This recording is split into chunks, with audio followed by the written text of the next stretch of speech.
Well, I'm a product of a very violent background. I had a very abusive father who would often beat my mother in front of me, and not just the occasional, slap around. It was a bloody war bath in my home on a daily basis. I was pregnant really young. I got married really young, and but I was so lonely and I hurt so bad, and that's the day I found crack cocaine, and it instantly numbed me from everything. I got turned into prostitution. A drug dealer had put me on the track in Tulsa, Oklahoma, and I continued to work for him for about 6 or 7 months. And the lifestyle, when I went into it, it was pretty glamorous because to me, I had an addiction and I was getting paid a lot of money to feed this addiction, to take care of us, so to say, because that's what the plan was. I could have what I want as long as I did what I was told. And that's all that mattered to me because I just didn't want to feel any pain. I didn't want to feel me. I didn't care about nothing. Human trafficking is actually when an individual is forced and coerced into doing something that they don't want to do, such as whether it's for sex business or for labor. And a lot of the times lately, the term has also been used as modern day slavery is synonymous to human trafficking. Human trafficking is beyond what the movies have made it out to be. It's not a life of humor, adventure. It's not all about some young lady who's just doing it to put herself through college. A lot of these young ladies are trapped. Some of them feel trapped, and some of them, probably most of them, don't even know that they're trapped. Worldwide, we have about 800,000 people that are trafficked. It's actually a $32 billion industry worldwide. So human trafficking has a face that it spans humanity.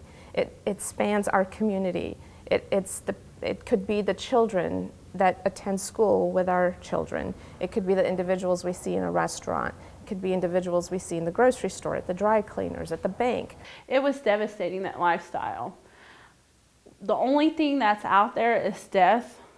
It's dehumanizing the way that somebody can just look at you like cattle or profit and never value your life. And then you start to not value your own life and you want to believe the lies that you're told, like nobody wants you but me, you'll always be a prostitute, you'll always be an addict. And that sets in after a long while. And you start to feel like there's no hope and there's no way to release yourself from that. And I think that's the hardest part when trying to get away from drugs or get away from prostitution or your pimp, is that you just believe the lies you're told, and there's resources there for you, but you're either so afraid or your self-esteem is so low that you just won't reach out for it. They're not pimps, they're boyfriends. They are not pimps, he was just giving me a ride. They are not pimps, he just loaned me some money to help pay for this. If they don't cooperate, you can't put a case together. And you may make an arrest, but by the time you get to trial, the case may have fallen apart. Sometimes we have to redefine what victory is, and if we are able to get the girl off the street and get her the help she needs and she never returns to what they call the game, then that's a victory. So this world of where we're taking a victim and transitioning them to a survivor, and hopefully someone who thrives beyond surviving it even, is a new world for a lot of us. So that's one of the things that the Oklahoma Bar Association is doing. We're not just addressing the legal aspect of it, we're partnering with other organizations that provide other services to victim trafficking victims and survivors. For example, psychological services, financial services. So there are shelters that we work with that help these women and children oftentimes, and sometimes young men, to become more self-sufficient, to empower them so that they can move forward in their lives in the future. Society, I would say, is taking a more mature look at this. Rather than treating it as a problem and trying to punish, we're trying to find a cure. Right now what's happening is that the lines of communication have been opened up. People are talking and letting it be known what they're seeing and asking, what can we do? As Oklahomans, one of the things we do very well is we come together as a community and we help each other.